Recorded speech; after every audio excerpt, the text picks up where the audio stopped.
जाओ अंदर से देविका को लेकर आओ। विमला ये बोलकर अपने पति के हाथ से चाबी छीन लेती है। तभी महेंद्र विमला का हाथ पकड़कर चाबी विमला से छीन लेता है। भाभी, घर के मर्दों से टक्कर लेकर आप अच्छा नहीं कर रही हो। ये इस घर के संस्कार नहीं है। महेंद्र की बात सुनकर कम्मू अपने पति के हाथ से चाबी छीनकर कहती है, इस घर के संस्कार क्या है हम अच्छी तरह से जान गए हैं। आज इस घर का दरवाज़ा खुलकर रहेगा और देविका डॉक्टर के पास जाकर रहेगी। भाभी ये लो दरवाज़ा खोलो। विमला ताला खोल देती है। तभी वीना और सुजाता देविका को लेकर आ जाती हैं। घर की सारी औरतें देविका को लेकर घर से जा रही होती है कि तभी सुजाता का पति मोहन उससे कहता है, सुजाता, तुम देविका को लेकर इस घर से निकल तो रही हो, लेकिन याद रखना, अगर तुमने एक कदम भी बाहर निकाला तो वापस इस घर में मत आना। मैं देविका के साथ अस्पताल भी जाऊंगी और वापस इस घर में भी आऊंगी। देखती हूँ कौन रोकता है मुझे। देखता हूँ कैसे इस घर के अंदर कदम रखती हो और कौन तुम्हारी मदद करता है। कानून मेरी मदद करेगा और कारट के दरवाजे हर नागरिक के लिए खुले हैं। मोहन को अपनी पत्नी से इस तरह बात करता देख कल्याण वीना से कहता है, वीना, तुमने देविका का साथ देकर अच्छा नहीं किया। अगर तुम अभी भी इसके साथ गई तो अपना और मेरा रिश्ता खत्म समझना। मुझे कोई फ़र्क नहीं पड़ता। तुमने आज तक किया ही क्या है मेरे लिए। तुम खुद घर जमाई बनकर मेरे घर में रह रहे हो। कभी 100 रुपये की साड़ी दिलाई है मुझे। मेरे आने से पहले मेरा घर छोड़कर निकल जाना, समझे। ये बोलकर वीना और घर की सभी औरतें देविका को अपने साथ अस्पताल ले जाती है। वहाँ जाने के बाद डॉक्टर जल्दी से देविका का चेकअप करता है। चेकअप करने के बाद वो गुस्से से कहता है, ये क्या किया है तुमने? क्या हुआ डॉक्टर साहब? आपकी बहू की इतनी ज़्यादा हालत ख़राब है और उन्हें चोट भी लगी है, फिर भी आपने उन्हें हॉस्पिटल लाने में इतना लेट कर दिया। आपको 3 दिन पहले ही इन्हें हॉस्पिटल में एडमिट करवाना चाहिए था। हमसे गलती हो गई डॉक्टर साहब, लेकिन आप जल्दी कुछ करिए। हमारी बहू और उसके बच्चे को बचा लीजिए। देखिए, अभी कुछ भी कह पाना मुश्किल है। हम माँ और बच्चे में से किसी एक को ही बचा सकते हैं। आप सोच लो किसे बचाना है। डॉक्टर साहब, आप देविका को बचाइए, उससे कुछ नहीं होना चाहिए। देखिए, हमें देविका का ऑपरेशन करना पड़ेगा। आप इनके पति को बुलाइए, हमें कुछ पेपर पर साइन करवाने हैं। डॉक्टर की बात सुनकर सभी औरतें सोच में पड़ जाती हैं। तभी वीना कहती है, डॉक्टर साहब, इनके पति नहीं आ सकते। ये इनकी सास है विमला देवी, आप इनसे साइन करवा लीजिए। लेकिन पेशेंट की हालत इतनी नाजुक है, इनके पति है कहाँ? वो अपने आदमी होने का धर्म निभा रहा है। पति धर्म के बारे में उसे कुछ नहीं पता। डॉक्टर साहब, वो नहीं आएगा। क्या क्या करना है आप मुझे बताइए। थोड़ी देर बाद डॉक्टर देविका का ऑपरेशन शुरू कर देते हैं। जब वो ऑपरेशन थिएटर से बाहर आते हैं तो कहते हैं, आप लोगों की किस्मत अच्छी है, देविका भी सुरक्षित है और उसका बच्चा भी। डॉक्टर, बेटा हुआ है या बेटी? बेटा हुआ है। सब लोग बहुत खुश होते हैं। कुछ दिन तक देविका उसी हॉस्पिटल में रहती है और उसके ससुराल की औरतों ने उसका बहुत ध्यान भी रखा। अब देविका कुछ हद तक ठीक हो गई। डॉक्टर ने देविका को घर जाने की इजाज़त दे दी, लेकिन सभी सोच में पड़ गए। हम भाभी को घर ले तो जाएं, लेकिन माँ, आपको घर का माहौल पता है ना। देविका भाभी अभी पूरी तरह से ठीक नहीं हुई। भाभी वहाँ आराम नहीं कर पाएंगी और पता नहीं घर के सारे आदमी हमारे साथ क्या करेंगे। माँ, क्या हम डॉक्टर से बात करके देविका को थोड़े दिन और यहाँ नहीं रख सकते? जब वो पूरी तरह से ठीक हो जाएगी तो उसे यहाँ से ले जाएंगे। ये बात सुनकर विमला सोच में पड़ जाती है।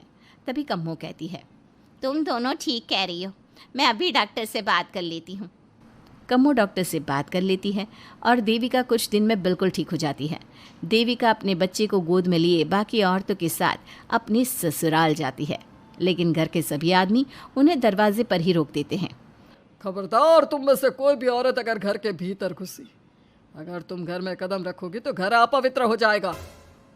घर हमारे कदम रखने से अपवित्र नहीं होगा, बल्कि आपकी गंदी सोच की वजह से घर क्या, अरे पूरा समाज अपवित्र हो रहा है। सुजाता, मैंने मना किया था ना घर से बाहर जाने के लिए।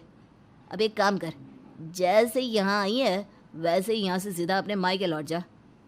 क्यों जी, क्यों चली जाऊँ मैं अपने मायके? मैं जब तक चाहूँ यहाँ रह सकती हूँ।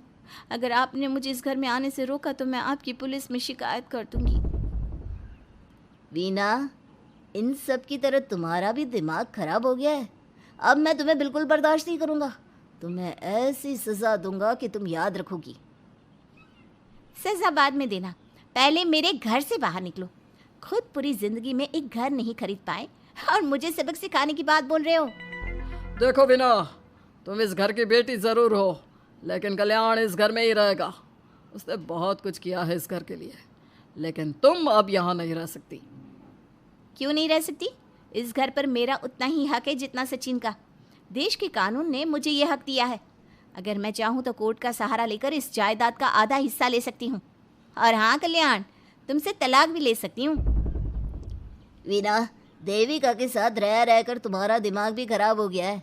और कम्मो, मैंने तुमसे कितना मना किया, घर से बाहर मत जाओ, देविका की मदद मत करो, लेकिन तुमने मेरी एक नहीं सुनी। अब तुम इस घर से और मेरी ज़िंदगी से चली जाओ। ये कदम उठाकर तुमने बिल्कुल अच्छा नहीं किया। ये कदम तो मुझे उस समय उठाना चाहिए था जब मैं माँ बनने वाली थी। आपके झूठे अहंकार और गलत नियमों की वजह से मैंने अपने 2 बच्चे खो दिए। अगर उस समय मैं दाई अम्मा से इलाज ना कराती और हॉस्पिटल चली जाती तो सचिन के बराबर मेरे भी 2 बेटे होते। सभी पति इस बात पर अड़े हुए थे कि वो अपनी अपनी पत्नियों को घर के अंदर नहीं आने देंगे। देविका बहुत देर तक सबकी बातें सुनती रही। फिर उसने अपने पति से कहा, सचिन, तुम्हारे घर के आदमियों की बात तो मैंने सुन ली। अब तुम बताओ, तुम्हारा क्या फैसला है? देविका, मुझे माफ़ कर दो, मैं तुम्हारे लिए कुछ नहीं कर सकता, मैं मजबूर हूँ। मुझे पता था सचिन, तुम्हारा यही जवाब होगा। मुझे अपने आप पर हैरानी है कि मैंने बिना रीढ़ की हड्डी वाले आदमी से प्यार ही क्यों किया, शादी क्यों की। अब मैं आप सबसे बस आखिरी बार पूछ रही हूँ, तुम हमें अंदर आने दे रहे हो या नहीं, या मैं पुलिस को फ़ोन करूँ? देविका, आज तक हमारे गांव में पुलिस ने कभी कदम नहीं रखा और तू हमारे घर के दरवाजे पर पुलिस को लेकर आएगी? तेरी हिम्मत कैसे हुई ये बात करने की? आज तक इन औरतों ने घर से बाहर कदम नहीं निकाला था और 2-4 दिन में तूने इन सबको इनके अधिकार भी याद करा दिए। अब तो तुम बिल्कुल इस घर में नहीं आ सकते। घर की औरतें घर के बाहर खड़ी थी और घर के आदमी घर के दरवाजे पर। उनकी लड़ाई देखकर पूरा गांव इकट्ठा हो गया। देविका को अस्पताल पहुंचाकर घर की औरतों ने काम तो अच्छा किया। इस काम से देविका और उसके बच्चे की जान भी बच गई, लेकिन इनकी जान बचाने की कीमत घर की औरतों को कैसे चुकानी होगी, इसके लिए आपको आने वाला एपिसोड देखना होगा। और हमारे प्यारे दर्शकों, हमें कमेंट करके ज़रूर बताइए कि देविका के साथ बाकी औरतों को क्या करना चाहिए। क्या उन्हें घर के अंदर जाने के लिए संघर्ष करना चाहिए या फिर वो घर छोड़कर चले जाना चाहिए?